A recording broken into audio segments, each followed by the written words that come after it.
Welcome to the deep dive. The team here at the Urban Herald, have been digging into some really fascinating shifts happening out there. And this one, well, it's kind of a game changer. Secondhand fashion. You might need to forget everything you thought you knew about it. That old thrift shop stereotype is completely transformed. We're talking a genuine global movement now. So our mission today, as part of the Urban Herald team, is to really unpack the why and the how behind this huge evolution. We want to pull out the key insights so you can understand its impact on style, sustainability, even society. It really is a transformation, you're right. And the scale.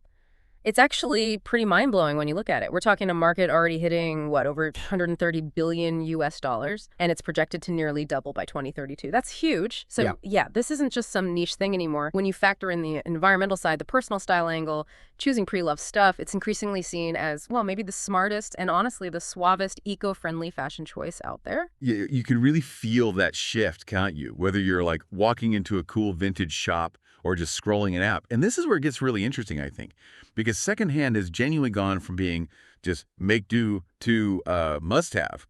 And apparently there are these three big cultural currents pushing it forward, really changing how we think about buying clothes.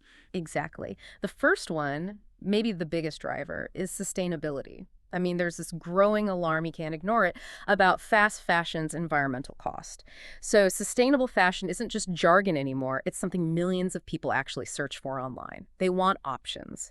Then number two, uniqueness.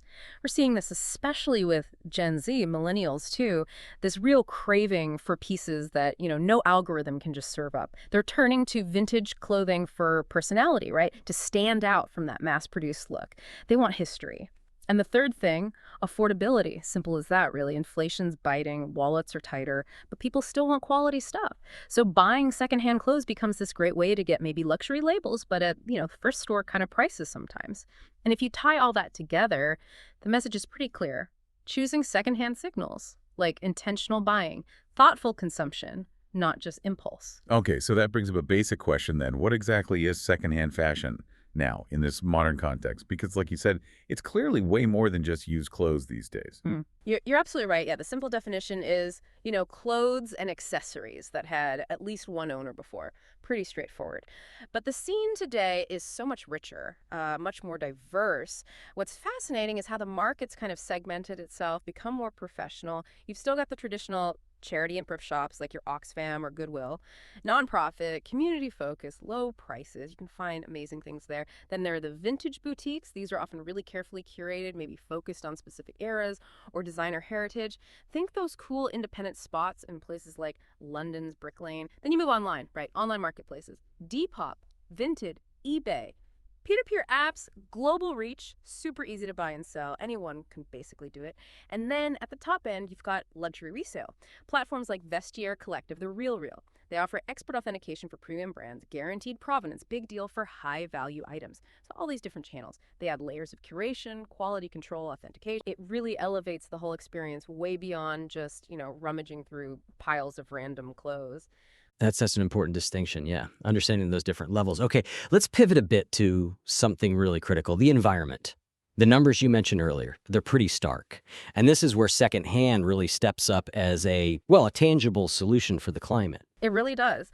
And if we connect this to the bigger picture, fashion's footprint is just huge. Honestly, bigger than most people realize. I mean, get this. Fast fashion could be responsible for up to 10% of global co-Euro emissions. That's more than international flights and shipping combined. It's also behind something like 20% of all industrial wastewater pollution. And the water consumption, enough water every year to meet the basic needs of 5 million people. Just think about a single pair of jeans. It can take like 5,000 liters of water before you even buy it. It's wild.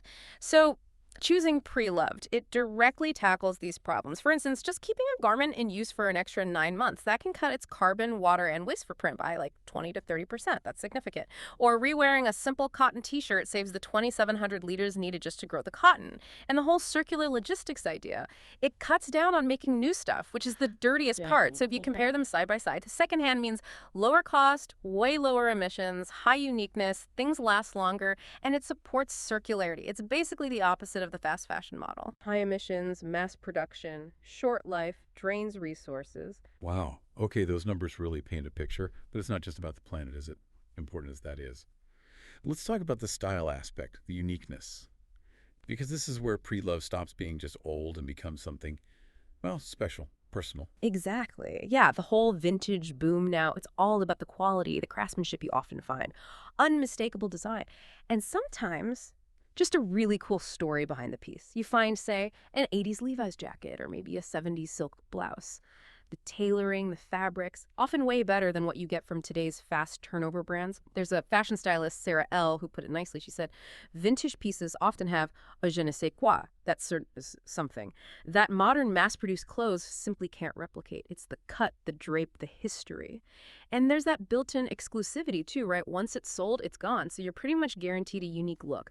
Nobody else will have that exact thing. Imagine finding, like, a really cool embroidered denim jacket from the 90s or a perfectly cut wool coat from the 60s. Those are the finds that really make your style stand out. And this trend is so strong now that even the big luxury houses, Gucci, Chanel, you name it, they're getting involved with certified pre-owned programs. It reinforces the idea that new isn't the only way to get prestige. And these luxury resale platforms, the Real Vestiaire Collective, they're booming because they make that high-end stuff more accessible and sustainable. Right, so it hits on sustainability, uniqueness, even luxury access. But what about the wider picture? Like the economic side, the social benefits? Because it feels like the good vibes from secondhand shopping spread further than just your own closet. They really do. Yeah, so what's the broader impact here? Well, first, there's the affordable access piece. Getting designer items, maybe, for way less than retail. We hear stories all the time, like someone finding a classic Burberry trench for, say, 80 pounds in a charity shop. That same coat new. Over $1,000. That's serious saving. Then there's the local boost in job creation. This is big. Just in the UK, charity shops generate something like 75 billion pounds in social value.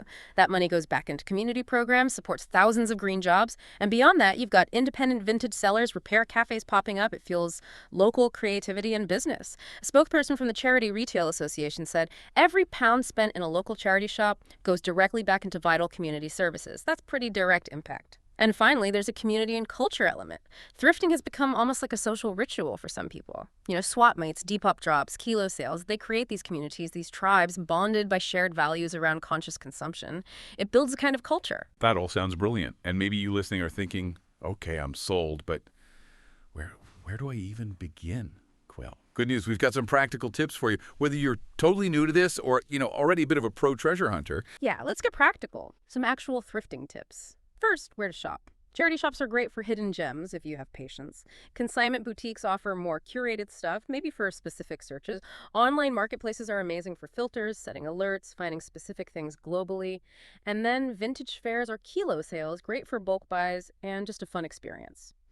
Okay, then what to look for quality signs. Rule 1. Fabric first.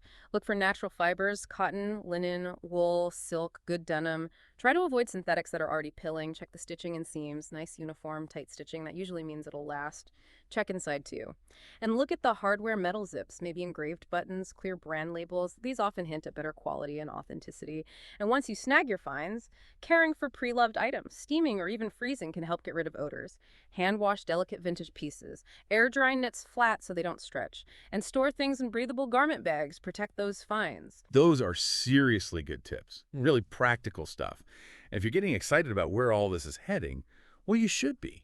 Because looking at the future of fashion, this is where it gets really, truly transformative. Oh, absolutely. The future looks very circular. I mean, market analysts, they're projecting secondhand clothing growth to outpace fast fashion like 3-to-1 this decade. Right. 3-to-1. And policy is catching up too. In the EU, there's this upcoming extended producer responsibility EPR for textiles. Basically, it means brands will have to fund the collection and recycling of their own products when people are done with them. That's a huge shift in responsibility, a real game changer for waste. Technology is playing a big part too, adding trust, which is crucial. Things like blockchain passports for handbags, creating like a digital history for luxury items, and AI-powered apps that can help authenticate items, stuff that builds confidence in the resale market. It all feeds into this idea of a circular fashion economy. Ultimately, this whole shift it's more than just a trend. It's moving towards a system where clothes are designed from the start to be loved, resold, repaired, maybe eventually recycled, kept in use. That's what real fashion sustainability looks like. It's about, conscious consumption winning out over just chasing novelty. So, bringing it all back home for you listening. Secondhand fashion really shows that style with history can be, well, cooler, kinder, and often way more affordable than the newest thing off the rack.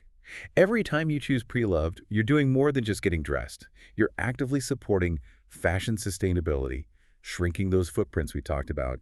You're finding unique pieces to express your own style. And you're helping local economies and charities. It really feels like a win-win-win for your look, your wallet, and, yeah, the planet. Exactly. So maybe the next time you get that urge, that itch for something new for your wardrobe, just ask yourself, do I really need something brand new or just something new to me? And on that thought, we'll wrap up this deep dive. We really hope you feel as informed and maybe inspired as we are by this whole world of secondhand fashion, drawing on the insights from our Urban Herald team. Join us again next time as we keep exploring the fascinating stuff shaping our world.